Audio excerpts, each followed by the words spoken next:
Assalamualaikum warahmatullahi wabarakatuh. Selamat siang. Eh, ya, mohon maaf banget ini baru melaksanakan tuh webnya ya karena memang di akhir tahun ya biasa kesibukan kami banyak banget. Jadi ya mungkin sesingkat aja untuk web satu ini kita akan bahas mengenai tugas satu kita. Nanti Pak Yahya mungkin kalau ada yang mau ditanyakan nanti mungkin boleh langsung ya. Boleh dijeda juga saya lagi ngomongnya. Kemudian nanti teman-teman yang akan nonton rekaman ini silahkan diperhatikan baik-baik.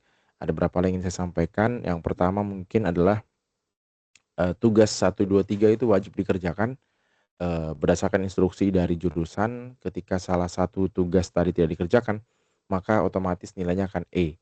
Jadi saya sangat menyarankan teman-teman semua nanti baik Pak Yahya ataupun nanti yang akan nonton rekaman ini, jika belum mengerjakan salah satu tugas, silahkan dikerjakan secepatnya biar saya bisa segera koreksi dan berikan feedback supaya kalau ada yang salah bisa segera diperbaiki. Nah mungkin itu. Oke, mungkin untuk lebih efisien saya langsung bahas aja tugas satu dulu. Izin saya share screen dulu, bentar. Oke, apakah sudah tampil di layar, Pak? Sudah, Pak. Sudah. Sudah ya? Oke. Enaknya kalau kalau ada yang ikut saya bisa minta bantuan buat memantau ya. Ya, dari tugasnya sebenarnya tidak sulit ya, teman-teman. Tapi yang wajib adalah teman-teman semua harus menyertakan link rekaman video karena beberapa yang tidak menyertakan link rekaman hanya laporan aja. Ada juga yang tidak ngomong apa-apa, hanya sekedar video dan dipercepat begitu, dikasih musik, itu sangat tidak boleh ya.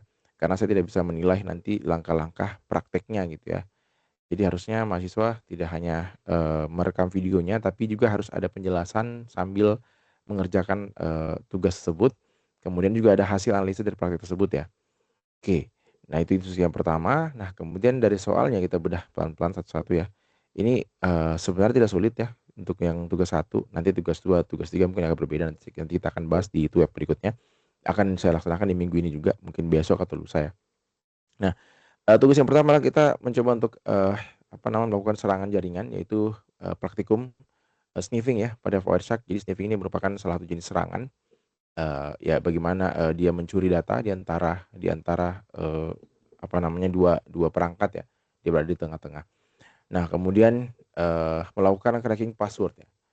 Sebenarnya ada banyak tools untuk melakukan ini, cuman saya akan ikuti apa yang ada pada pedoman ya. Jadi teman-teman semua baik yang nonton video rekaman ini, teman-teman tinggal mengikuti panduan ada di sini aja. Tetapi saya pribadi tidak membatasi ya, jika teman-teman melakukan sniffing menggunakan tools yang lain, misalkan menggunakan Kali Linux atau Wireshark yang ada di Kali Linux, atau mungkin tools yang lain boleh banget, tidak masalah.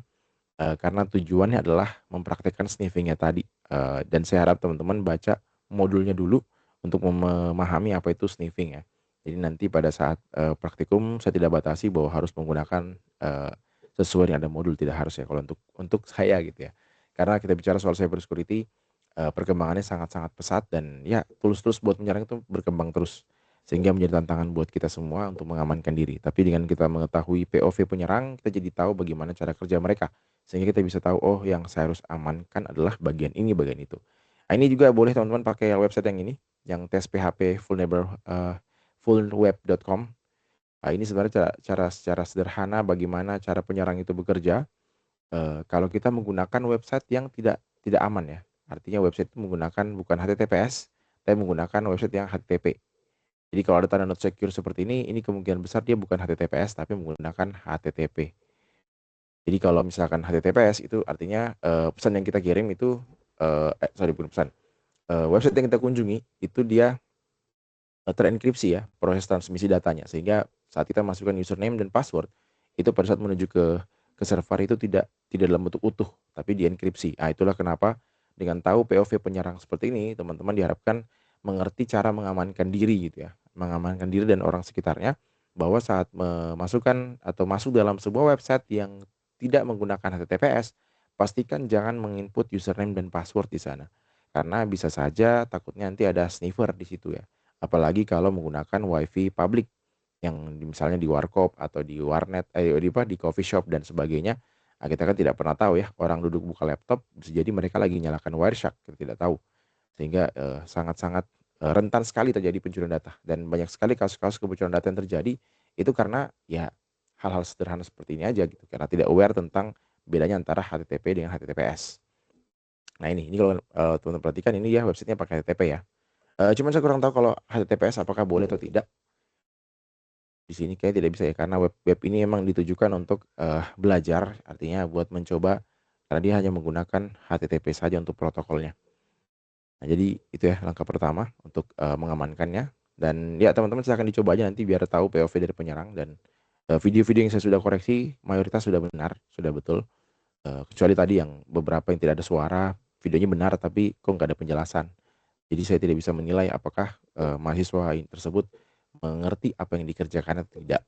Karena tujuannya tadi untuk memahami cara kerja penyerang sehingga kita bisa tahu bagaimana cara mengamankannya. Dan juga beberapa penelitian yang saya bimbing gitu ya, mahasiswa TA itu mereka tidak hanya mengamankan dari sisi menggunakan protokol, tetapi dari awal memang si data tersebut sudah dienkripsi. Jadi karena kami itu fokus kepada penggunaan alat-alat seperti ESP untuk microcontroller ya, jadi data-data yang ditransmisikan tuh kebanyakan utuh ya, karena dia pakainya HTTP. Jadi, beberapa penelitian yang saya bimbing itu kami melakukan enkripsi menggunakan kriptografi. Nah, itu kenapa juga kalau tidak salah di modul atau di aktivitas belajar keberapa ada materi tentang kriptografi. Jadi, username dan password tadi itu tidak dikirim utuh, melainkan dienkripsi dulu. Nah, dienkripsi. Jadi ketika ada Wireshark atau ada sniffer tadi yang melakukan pencurian data, maka ya datanya tidak masalah itu. Paling mereka yang mendapatkan data username dan password yang bentuknya ciphertext. Jadi mereka tidak tahu ini gimana yang aslinya. Nah, sehingga, mereka tidak bisa menyerang. Oke, itu yang tugas yang pertama. Tapi saya sangat berharap teman-teman tidak hanya mencoba, untuk praktikum sesuai tugasnya, tapi di sini kan di modul ini ada banyak sekali ya percobaan ya. Saya harap teman-teman semua nanti yang Pak Yaya dan juga Pak Yahya dan juga yang nanti akan nonton rekaman ini, saya harap mencoba semuanya, karena ini menurut saya materinya sangat-sangat bagus, sesuai dengan yang sekarang terjadi ya. Karena kita bicara soal teknik penyerangan itu banyak banget. Nah, termasuk ini scanning itu bagian dari, sebenarnya sniffer itu bagian dari scanning sebenarnya, cuman disalahgunakan ya. Karena pada dasarnya, Wireshark itu tujuan dibuat tools tersebut adalah untuk memantau atau menganalisis jaringan sebenarnya. Jaringan siapa? Jaringan yang kita bangun, kita mau tahu gitu. Tapi ya lagi-lagi tools ini ternyata bisa disalahgunakan, karena dia seperti, dua mata pisau tadi ya, tergantung penggunanya siapa. Kemudian ada juga yang DHCP palsu ini. Nah, ini sebenarnya teman-teman juga kalau melakukan praktikum ini, kalau sudah mencobanya, ini nanti teman-teman akan melihat bahwa ternyata website yang webnya sama persis ya, misalkan di sini alamat webnya adalah www.coba.com, itu ternyata bisa aja isinya itu beda atau isinya itu salah atau palsu. Ini namanya DCP, spoofing ya, DHCP palsu ya. Dan ini serangan-serangan yang sering banget terjadi, yang pernah terjadi itu kalau tidak salah di FTX, salah satu market besar cryptocurrency. Itu salah satu, orang dalam yaitu melakukan, membuat server yang sebagai DHCP palsu, sehingga para user-nya akhirnya, salah membuka website dan malah memberikan username dan password-nya tadi, karena website tidak berubah ya. Nah, dan setelah beberapa tahun kemudian si orang dalam ini baru mencuri semua aset tadi, sehingga FTX mengalami kerugian dan akhirnya bangkrut. Dan bisa aja, hal tersebut terjadi bukan cuma di website-website tersebut, mungkin di website-website yang lain yang mungkin teman-teman sering kunjungi, dan itu sangat-sangat berpotensi ya. Artinya apa, hal-hal ini ya, apa ya istilahnya, kalau tenaga atau engineer untuk cyber security di sebuah server memang sebenarnya tidak cukup kalau hanya tesnya itu tes, tes pengetahuan mereka secara cyber security. Tapi seharusnya juga dicek bahwa benar-benar orangnya jujur apa tidak gitu, karena sangat rawan banget. Bahkan mereka bisa aja dibayar oleh sebuah company misalnya judol gitu ya, untuk membuatkan hal seperti ini dengan bayaran yang fantastis misalnya tujuannya untuk mencuri data. Dan ini serangan yang mungkin saja terjadi, tapi dia terjadinya kemungkinan besar adalah insider threat ya, karena harus bikin, servernya sebagai DC palsu. Sehingga nanti user itu atau klien tadi akan mendapatkan IP address dari DHCP yang asli dan DHCP yang, palsu gitu ya. Sehingga bisa salah salah aliran nanti, salah salah jalur. Sehingga nanti mereka membuka website yang tidak seharusnya. Bayangkan kalau web itu adalah web bank gitu ya. Tapi sejauh ini sih setahu saya bank masih aman aja, tidak ada insider threat seperti ini. Tapi ya lagi-lagi hal hal begini bisa aja terjadi. Oke, dan masih banyak lagi nanti teman-teman bisa coba aja. Oke, tugas yang keduanya, di sini diminta untuk melakukan, cracking password. Nah, di sini teman-teman bisa menggunakan website ini, yaitu ifm.net.nz. Tinggal pilih aja bagian tools, buka yang Cisco boleh. Nanti tinggal pilih yang kalau yang versi tipe 7 berarti pilih yang ini, Cisco Password Cracker yang tipe 7. Sama ada dua ya, tipe 7 sama tipe 5. Nah, ini tipe 5 nih. Silahkan tinggal dipilih mau yang mana untuk dicoba praktikumnya. Karena kalau tidak salah di modulnya itu dia ada dua tipe, minta yang tipe 5 sama 7. Nanti tinggal disesuaikan aja sesuai kebutuhan. Oke, bentar saya cek lagi. Mana ya? Takut saya salah ingat ya. Ini dia. Ini jenis-jenis passwordnya yang harus teman-teman isi dan melihat hasilnya apakah berhasil atau gagal. Terus hasil cracknya apa, apakah ketemu passwordnya atau tidak. Nanti menggunakan website yang ini aja. Oke, kita coba misalkan yang 5 ya. Nah, cara taunya gimana? Ini tinggal lihat bentuknya. Kalau 5 tuh bentuknya seperti ini. Bentar, saya cek dulu yang 7 ya. Nah, kalau 7 bentuknya seperti ini. Dari dari tabel ini sudah kelihatan sebenarnya mana yang 7 mana yang 5 ya. Nah, kalau ini kan jelas nih, ini mirip seperti yang 5 tadi, tipe 5. Nah, ini tipe 7. Jadi tinggal dicoba aja. Atau kalian bisa pakai brute force aja, coba semua. Misalnya pakai tipe 5 semuanya, terus lihat mana yang berhasil, mana yang gagal, terus coba tipe 7 semuanya, mana yang berhasil, mana yang gagal. Ini kalau asumsinya teman-teman tidak tahu mana membedakan antara tipe 5 sama tipe 7. Tapi kalau lihat dari web tadi, ini sangat kelihatan ya. Tipe 7 itu bentuknya seperti ini nih, 095 bla bla bla gitu ya. Nah, dia kan mirip seperti yang ini nih, 08 bla bla yang ini. Ini mirip tipe 7 ya. Nah, kalau tipe 5 seperti ini. Itu ada tanda dolar-dolarnya. Dolar-dolar ini tipe 5 nih. Nah, berarti kalau dari lihat list ini jelas ya, tipe 5 berarti yang ini. Yang ini, tapi ya bebas aja sih teman-teman mau klasifikasi seperti saya tadi. Sebelum melakukan penyerangan kita sudah klasifikasikan passwordnya jenisnya tipe 5, tipe 7. Boleh juga langsung aja coba semua, karena kan tidak banyak ya, ada 8. Nah, tujuan dari praktek ini sebenarnya adalah tujuan supaya teman-teman bisa menganalisis bahwa ternyata penyerang itu bisa melakukan brute force terhadap password yang kita bangun gitu ya. Yang kita buat dengan hanya melihat hashingnya saja atau mungkin ya karena yang disimpan di database itu adalah hashing ya. Tapi dengan cara ini teman-teman juga sebenarnya bisa digunakan untuk hal yang positif. Apa tujuan penggunaannya? Saat teman-teman memegang server, nanti bisa diambil database-nya, terus dicoba satu-satu password yang ada pada database tersebut. Ada juga tools yang lain sebenarnya, cuman saya karena direkam saya tidak berani untuk memberitahukannya karena bisa disalahgunakan. Saya kasih clue aja bahwa tools tersebut dia adalah sebuah aplikasi yang diinstal di laptop ataupun PC. Nanti teman-teman tinggal memasukkan database-nya.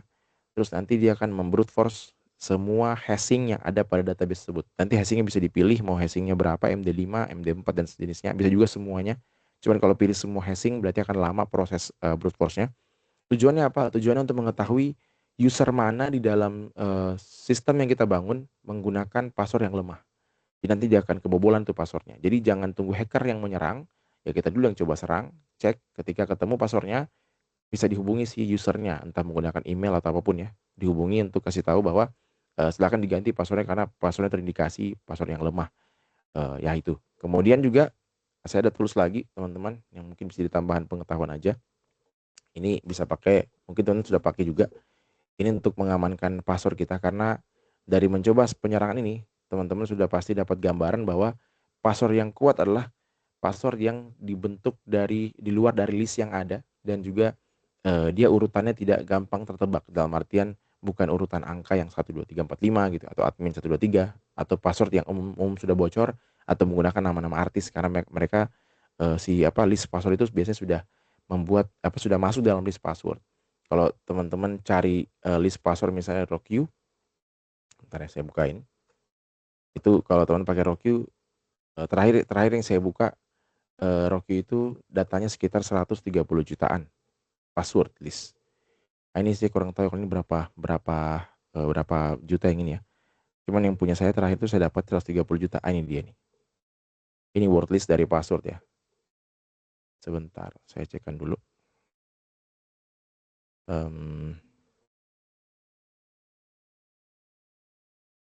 Oh ini punyanya Linux ya. Dia sudah ada list password juga berarti. Terus saya mau cari yang TXT aja biar teman-teman bisa lihat.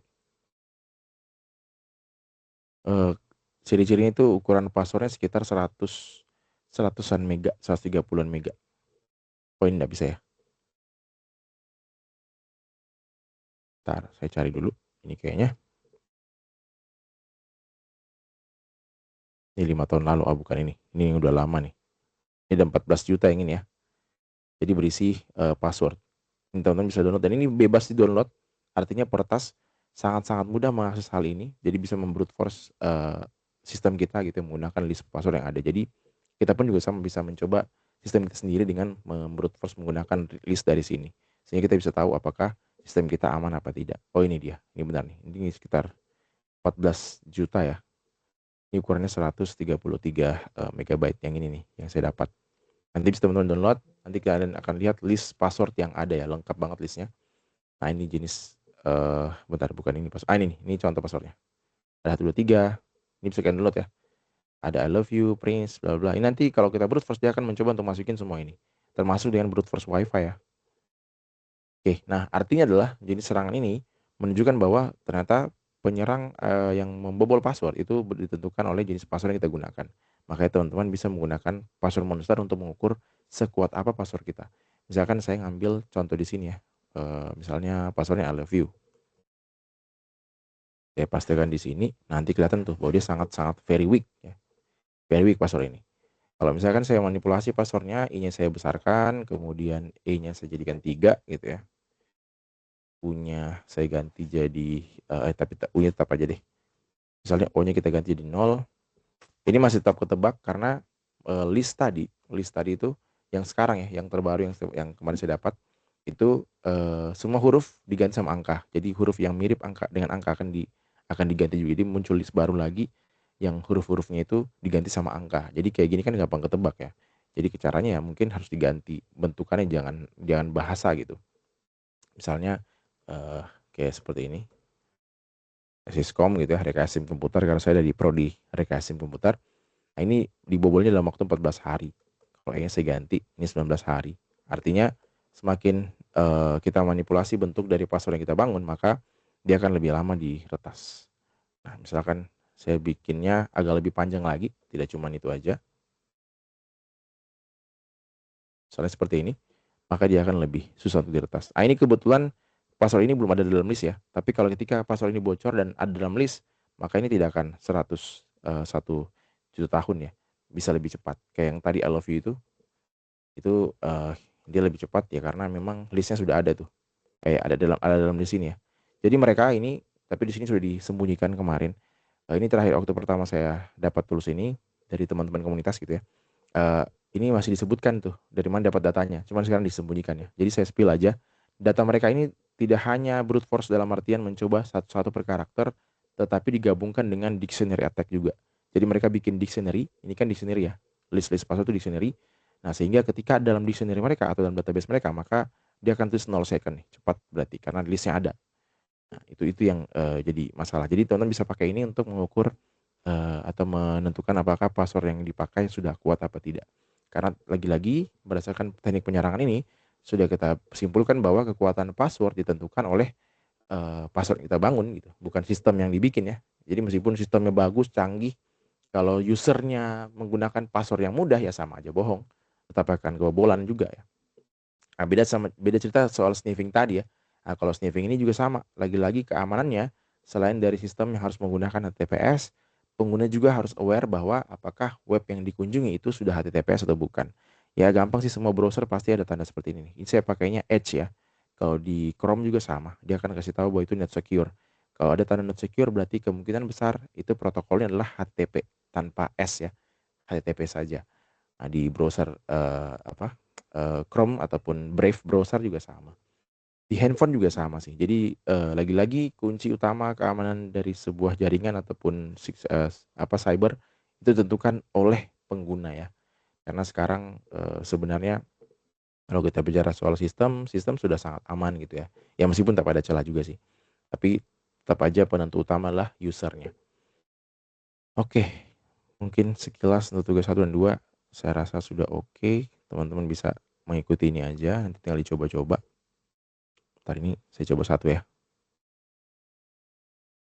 Seharusnya ini ketemu ya, karena ini kecil nih. Tapi kalau di 5 kayaknya nggak masuk nih, karena dia bukan tipe 5 ini. Beda bentuknya ya, dari sini kita lihat. Coba tipe yang 7, harusnya tipe 7 ya. Oke, tipe 7 ketemu ya, A B C D. Saya kurang tahu kalau di Rockyu dapat ada password A B C D enggak ya. Tapi ini nggak semua ya, teman-teman. Ini cuma list aja beberapa. Karena kalau seharusnya ada sekitar 14 juta data, 14 juta password ya. Makanya ukurannya besar nih, sekitar 133 mega. Nah, ini kayaknya seingat saya yang terakhir saya dapat nih. Iya, terakhir saya dapat. Dan ini gratis ya, diaksesnya gratis, semua orang bisa download. Sebenarnya tujuannya bukan penyerang sih, tapi lebih kepada para cyber security analyst sih, untuk mengecek apakah sistem yang mereka bangun atau yang mereka cek itu atau yang mereka tes itu sudah aman atau tidak. Karena kalau berhasil dibobol oleh list ini berarti passwordnya kurang aman ya. Makanya nanti bisa pakai ini untuk mengukur apakah passwordnya aman atau tidak. Oke, mungkin cukup sekian dari Pak Yahya. Apakah ada yang mau ditanyakan Pak? Atau mau ditambahkan mungkin?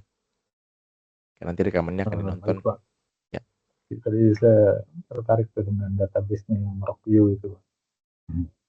iya. Ya, kebetulan saya memang belum belum nyobain semua ya dalam praktikum modulnya gitu ya. Tetapi kalau tadi tujuannya dari database Rockview yang menyimpan arsip password tadi ya, dan itu apakah kalau kita mencoba-coba password untuk mengetes password kita aman apa tidak, sudah pernah dipakai atau tidak, apakah itu tercatat juga gitu Pak? Maksudnya apakah webnya nge-lock juga? Kalau nge-lock juga kan sama aja, berarti kan Oh yang persimpan ini lagi ya, gitu. yang ini Ah ya maksudnya Pak itu, ya. iya betul. Jadi Jadi misalnya kalau yang gini, ini ya, kalau yang ini saran saya jangan untuk password yang baru, tapi password yang lagi existing sekarang. oh Buat existing. buat mengecek apakah password kita yang sekarang itu bocor atau tidak. Oke oke. Nah, sekaligus supaya dapat pemahaman juga bahwa password yang lebih kuat itu seperti apa. Jadi kita bikin jangan taruh di sini. Karena bisa jadi di lock sama dia, benar banget. Iya Ya itu saya lupa maksudnya. sampaikan tadi. Ya, karena misalnya kalau saya Iya. bikin password yang kayak tadi, ya bisa aja ini di save sama websitenya. Cuman biasanya kalau di website tadi dia akan ke save kalau kita ada ngeklik submit Oh biasanya ya. gitu. Cuman saya takutnya juga pengembangan website sekarang sudah berbeda. Bisa jadi mungkin ini diambil itu. Jadi saya sangat tidak menyarankan password baru dites di sini. Jangan, enggak usah. Yang dites adalah password sekarang aja. Apakah kuat apa tidak atau sudah bocor atau tidak. Karena kalau udah bocor, dia akan muncul. Misalnya kayak Ronaldo gitu ya. Ini meskipun dia panjang, dia pasti akan tulisannya seperti ini. Padahal dengan Ya. password yang sama panjangnya, misalkan seperti ini, misalnya tadi Ronaldo ya. Misalnya gini, terus saya ganti jadi @ misalnya, itu akan lebih lama. Padahal panjangnya sama. Nah, jadi buat ngecek aja. Sama biar memahami bahwa yang kuat itu seperti ini. Nanti bikin passwordnya sudah tahu apa aja komponen yang harus ada. Makanya sih ada lowercase, uppercase, number, sama simbol.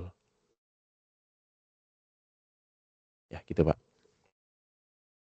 Baik, kalau eh, untuk sniffing itu Pak, terus yang lain yang di praktikum itu kira-kira ada lagi nggak Pak yang bisa kita pelajari? Untuk yang sniffing, sejauh ini yang paling populer itu adalah menggunakan Wireshark karena memang lebih mudah dia Pak. Dan bukan toolsnya, yang ditangkap oleh Wireshark itu banyak sebenarnya, tidak cuman data-data tadi, termasuk berapa paket yang dikirim, berapa lama waktu yang dipakai untuk mengirim data tersebut. Jadi memang basically dia digunakan untuk menganalisis jaringan sebenarnya. Jadi pakai itu sudah sangat-sangat powerful kalau untuk sniffing. Dan Dan ya, Wireshark itu memang kalau di dalam satu jaringan yang umum gitu Pak ya, di dalam lingkungan perkantoran gitu ya. Kalau kita sudah berada dalam jaringan tersebut, Wireshark itu memang tidak ada istilahnya pemblokiran port atau apa, tidak ada ya? enggak ada. Karena Loss gitu ya. karena sebenarnya transmisi data itu kan kalau kita bicara soal wireless, dia kan melewati udara. Nah, ketika si penyerang tadi juga connect di jaringan yang sama, berarti kan dia masuk dalam satu jaringan itu. Berarti semua transmisi data yang lewat di situ dia bisa lihat sebenarnya. Karena seperti kita Pak, ini kan laptop saya dan laptop Bapak saling terkoneksi sebenarnya. Nah, artinya kan bisa saja saling di antara kita ini ada yang merekam misalkan. Berarti kan ada yang mencuri. Dan saya tidak bisa memblokir itu.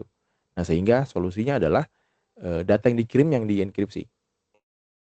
Jadi data sebelum sampai ke server itu dienkripsi, sehingga pas terkirim itu yang dikirim bukan data mentah, melainkan data yang ciphertext tadi. Nah, sampai di server baru diubah, sehingga dia sampai dulu ke tujuan, baru di sana di-unpacking gitu. Bahasa awamnya mungkin seperti itu kurang lebih. Nah, termasuk video call juga ya. Saya kurang tahu, kemarin tuh sempat heboh soal Zoom juga, bahwa Zoom katanya tidak melakukan enkripsi karena enkripsi kan butuh komputasi ya. Nah, berarti kan rawan banget nih, lagi Zoom meeting tapi diintip sama orang lain gitu. Nah, cuman beberapa, saya nggak tahu apakah mereka sudah kembangkan atau enggak, tapi kalau Google Meet, mereka sebelum, mengirim video kita, itu dia lakukan enkripsi dulu. Jadi ketika di sniffing pun, gambar kita tidak kelihatan, paling cuman kayak gambar semut-semut aja. Jadi solusinya lebih ke kriptografi sejauh ini, karena nggak bisa diblokir. Secara Jadi teknis ya, gimana Pak? semua data yang lewat dalam sebuah jaringan itu Pak, berarti apapun tipenya sebenarnya bisa dienkripsi ya Pak. Betul, betul banget. Dan ya, ini juga yang menyebabkan kebocoran data juga sebenarnya, karena kasus kebocoran data yang terjadi kemarin yang PDN itu ya, itu data yang di-share di dark web itu tidak dienkripsi. Jadi mungkin penyerangnya tadi ketika berhasil masuk ke database sudah dapatnya data mentah. Padahal seharusnya yang disimpan di database itu jangan data mentah, tapi data enkripsi, maksudnya bentuknya ciphertext. Sehingga meskipun berhasil masuk, tidak kelihatan data aslinya. Tapi ada kendala Pak dari sisi pemrograman Pak ya, ketika seperti data-data itu harus dienkripsi, tapi kan ada ekstra untuk komputasi lagi Pak ya. Betul, betul. Gimana? Terus ada komputasi buat decrypt-nya. Tapi tergantung metode yang digunakan sih, Pak. Karena ada beberapa metode yang tidak komputasinya tidak besar. Jadi bisa digunakan metode kriptografi yang simetrik saja. Ya meskipun simetrik kan kuncinya sama ya. Tapi kan setidaknya better daripada tidak ada sama sekali sih kalau menurut saya seperti itu. Meskipun kuncinya sama. Ya lagi dan juga sistem yang kita bangun tadi kan kita tidak umbar-umbar bahwa menggunakan kriptografi yang mana.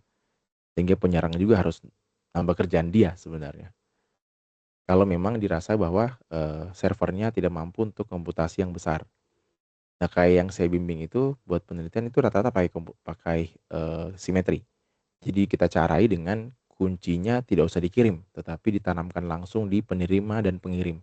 Jadi pada saat diimplementasi, langsung diimplementasi ke alatnya, dipasang, terus yang di server juga dipasang. Jadi tidak ada proses transmisi data lagi. Jadi ketika dia sudah di cloud, udah jalan seperti biasa saja.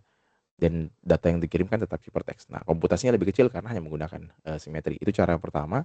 Terus yang terakhir penelitian saya itu saya coba ada transmisi data, tapi saya lakukan penyembunyian menggunakan steganografi. Jadi kuncinya saya kirimkan berbarengan dengan ciphertext, tetapi disisipkan di dalam ciphertextnya.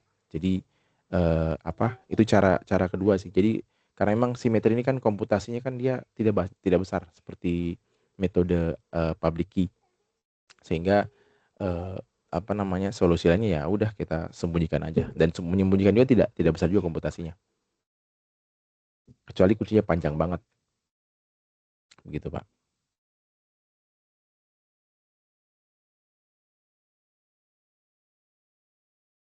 Ya, ada lagi mungkin Pak yang mau didiskusikan?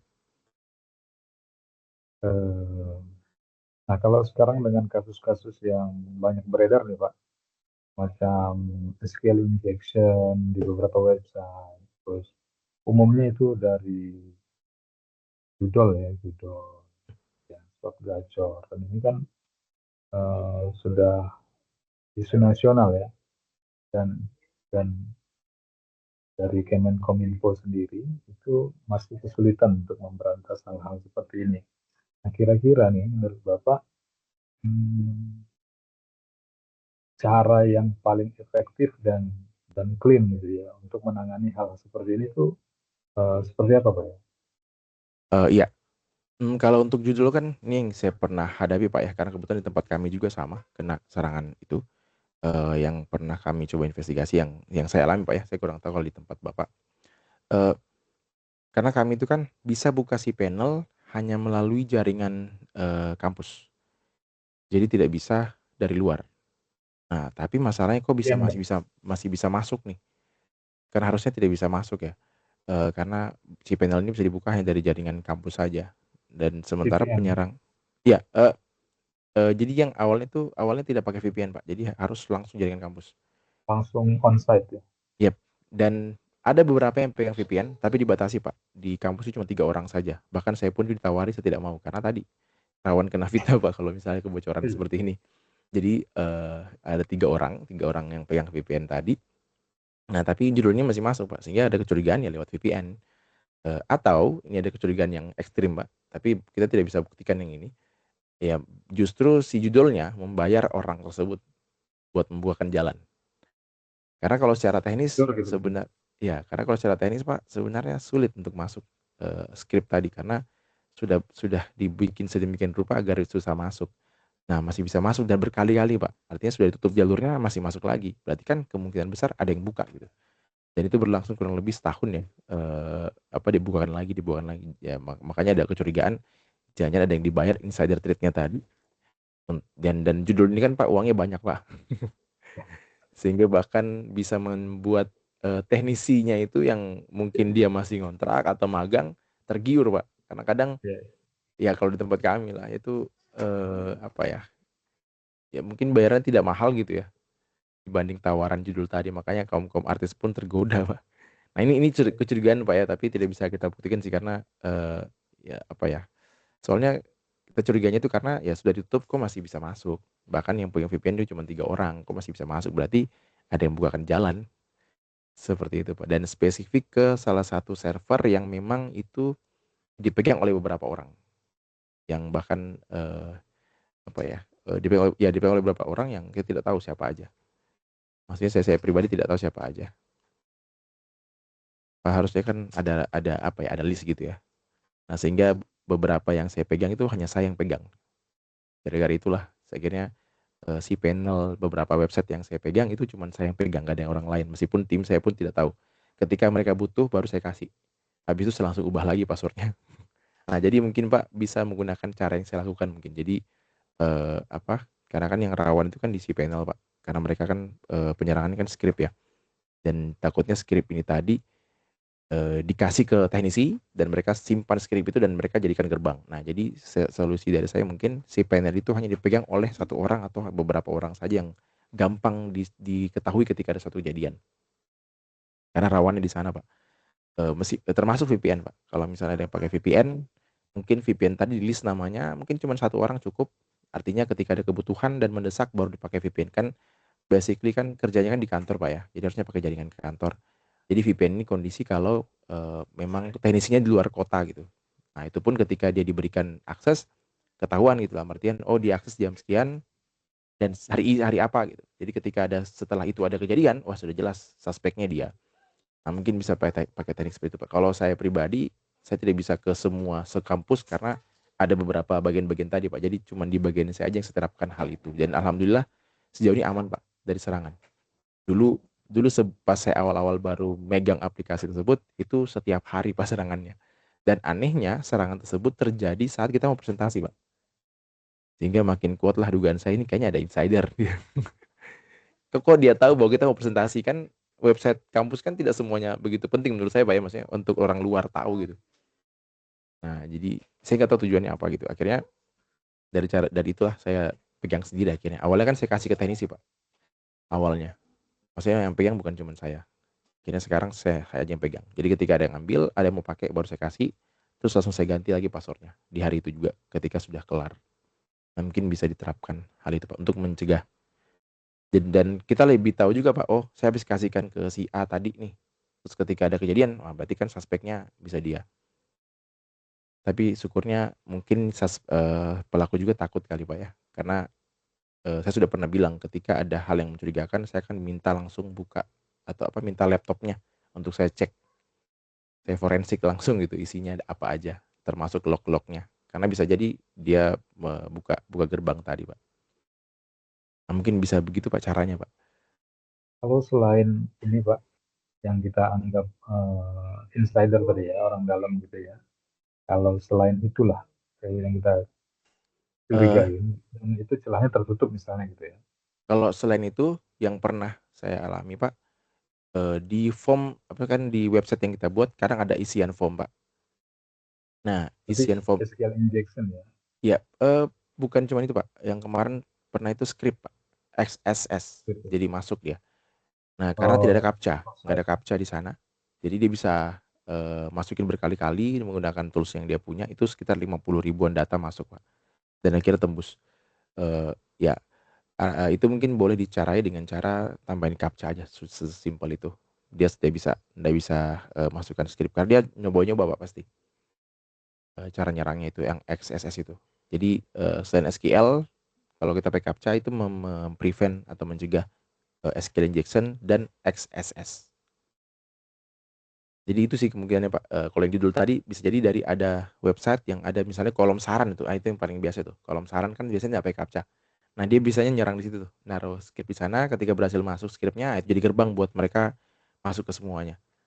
Nah jadi mungkin, setiap ada kolom-kolom apapun yang diisi bebas, tidak ada apa, pilihannya, hanya apa, typing gitu ya, nah itu disertakan captcha sebelum di-submit, sehingga mencegah tadi mereka coba untuk masukin script.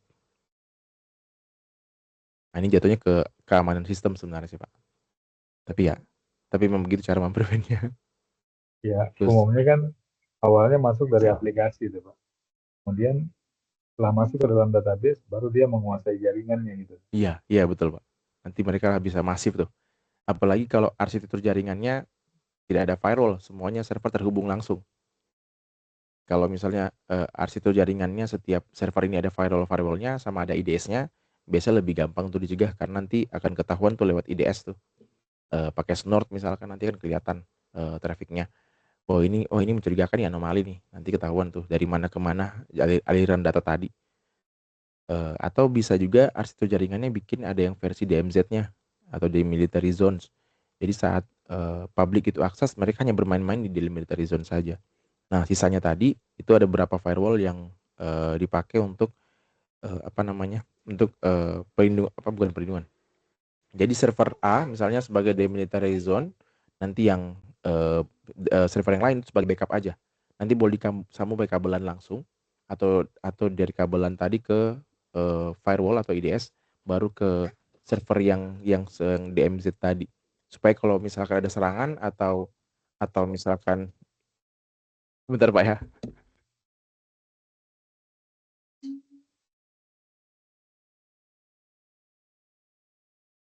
Jadi kalau misalnya ada, serangan terjadi, itu hanya merusak daerah DMZ saja. Jadi bisa dihapus datanya semua, tinggal diinstal ulang atau tinggal di-copy dari mirrornya tadi. Hanya memang lebih mahal, Pak. Jadi harus nambah server baru.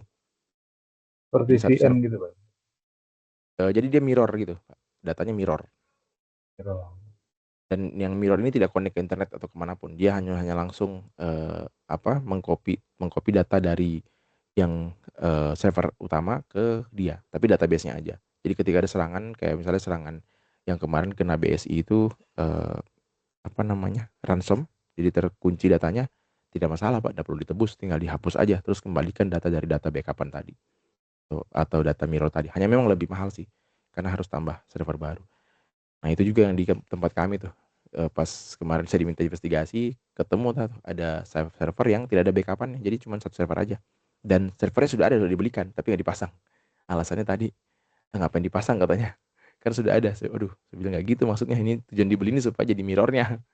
Buat, masalah keamanan, jadi tidak perlu kita cari penyerangnya atau menghalangi penyerangnya ketika kebobolan, tinggal kita hapus aja semua, terus kembalikan dari data backup-an. Nah itu yang dilakukan Pak oleh Google, YouTube, dan lain-lain, mereka lakukan seperti itu. Makanya mereka servernya tersebar Pak di beberapa negara, tujuannya itu. Jadi ketika satu bobol, mereka ada backup-an yang lain, dan datanya sama, di mirror. Oh, berarti mereka tidak fokus kepada mengetahui celah kebobolannya, tapi Iya, bagaimana cara penanganan, restore ya, restore data gitu. iya. Jadi mereka fokus karena kalau kita mau fokus penyerangan tadi, berkembang terus Pak. Jadi mereka lebih fokus kayak, oh dampaknya apa sih? Oh dampaknya datanya hilang, datanya terhapus, korup. Ya sudah, gimana cara mencegah ini? Hanya itu aja. Jadi tidak peduli jadi serangannya apa, yang penting cara penanganannya. Ya sabar, sabar. Oke Pak, ini itu aja. Ada Baik Pak, lagi Pak kira-kira Pak? saya kira itu dulu Pak. udah cukup. Siap-siap, mungkin nanti di web kedua Pak ya kita diskusi lagi Pak. Boleh, boleh, boleh. Karena ada 2 sama 3 Pak, kita bisa diskusi. Iya. Kalau boleh tahu Bapak dari mana Pak? Dari itu Pak? Saya dari Kepulauan Riau, Pak. Maksudnya dari instansi apa Pak? Kalau boleh tahu Pak. Oh, jadi kebetulan di Dinas Kominfo, Pak. Oh di Kominfo, oke mantap mantap. Seperti boleh kita sharing-sharing Pak terkait ini Pak. Karena kebetulan saya juga awalnya tidak ke cyber security Pak, tapi karena melihat isu yang terjadi, akhirnya saya belok ke sana gitu. Awalnya saya AI gitu, tapi akhirnya belok ke sana. Dan bahkan ide teman-teman kemarin mencoba untuk combine antara AI sama cyber security yang sudah ada. Jadi misalnya bagaimana menangani serangan tanpa harus kita datang gitu. Misalnya ada DOS yang terjadi, nah itu langsung otomatis sistemnya nangani sendiri, tidak perlu kita datang gitu. Nah itu lagi coba diteliti pelan-pelan sih. Seperti itu Pak. Nanti boleh kita diskusi Pak. Karena saya juga pengen tahu sih Pak di Diskominfo seperti apa. Ya belum terlalu canggih sih, Pak. Makanya saya Siap-siap. lebih bertanya Pak masalah teknisnya gitu, kira-kira dengan cara apa yang paling sederhana dan bisa Siap-siap. diterapkan tanpa menggunakan peralatan yang mahal Ya, gitu. mahal gitu Pak. Siap-siap. Sebenarnya kalau bicara canggih Pak, kayaknya semua sih Pak. Karena bukan Indonesia aja sih Pak ya. Dunia itu kekurangan cyber security sih Pak. Kekurangan tenaga teknisi di bidang itu. Eh, apa? Makanya ada di Aptikum kemarin pada saat ini ada yang bilang bahwa pematerinya bilang bahwa kalau mau jadi profesor cepat fokus ke cyber security karena saking kurangnya Pak. Bukan cuma di Indo sih Pak, di dunia. Karena kebanyakan itu penyerang Pak. Tapi yang mengamankan belum banyak. Penelitian juga sama Pak. Masih sangat-sangat kurang terkait penelitian cyber security tadi Pak. Oke, mungkin itu aja Pak. Kayak Nanti orang demo polisinya 10, yang demo 100 gitu, Pak. iya iya iya ibarat kata seperti itu Pak. Ibarat kata seperti itu.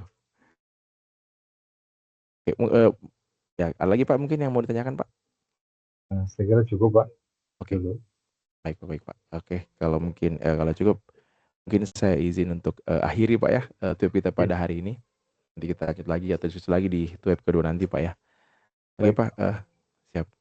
Baik, makasih Pak atas perhatiannya. Mungkin saya akhiri tweet kita pada hari ini. Terima kasih atas kehadirannya Pak Yahya. Mungkin semoga next time bisa hadir lagi Pak. Saya akhiri, terima kasih. Assalamualaikum warahmatullahi wabarakatuh dan selamat siang Pak. Waalaikumsalam warahmatullahi wabarakatuh. Izin live, Pak. Siap-siap aman Pak. Terima kasih Pak.